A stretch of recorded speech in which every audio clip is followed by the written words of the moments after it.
কোথায় সময় কাটাইলাম আর কোথা থেকে কি উপার্জন করলাম, কোথায় খরচ করলাম, বেহিসাব কাজ, কোন লাগামহীন জীবন যাপন, তাহলে আখিরাতে হিসাব দেওয়া কঠিন হয়ে যাবে। দুনিয়ায় যদি বেশি হাসেন তাহলে আখিরাতে বেশি কান্না করতে হবে আল্লাহর আযাবে।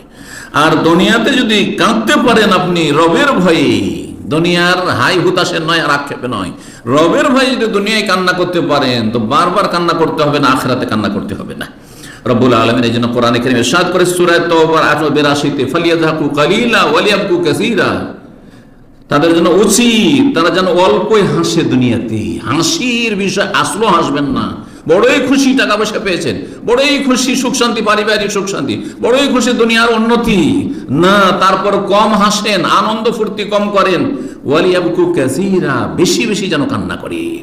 রাসূলুল্লাহ সাল্লাল্লাহু আলাইহি ওয়াসাল্লামের এই মর্মে হাদিস রয়েছে, লাউ কুনতুম তা'লামুনা মা আ'লামু, আমি যা জানি আল্লাহ সম্পর্কে, আল্লাহর আযাব সম্পর্কে, আল্লাহর পাকড়াও সম্পর্কে, আখিরাত কিয়ামত আযাব শাস্তি সম্পর্কে, তাহলে যদি আমার মতো তোমরা জানতে, লা যাহিকতুম কালিলা ওয়া লা বাকাইতুম কাসীরা, অল্প তোমরা হাসতে আর খুব বেশি তোমরা সময় কান্না করতে, সবসময় তোমরা কান্না করতে, কান্না ভাব নিয়ে থাকতে। কান্না করা মানে এই নয় যে আপনাকে ভান করে কান্না করতে, কিন্তু কান্না ভাব নিয়ে থাকা, নমনীয় হওয়া, বিনয়ী, তাওয়াজু, খাকসারি হওয়া, নিজেকে ছোট মনে করা, নিজেকে সবসময় দুর্বল মনে করা।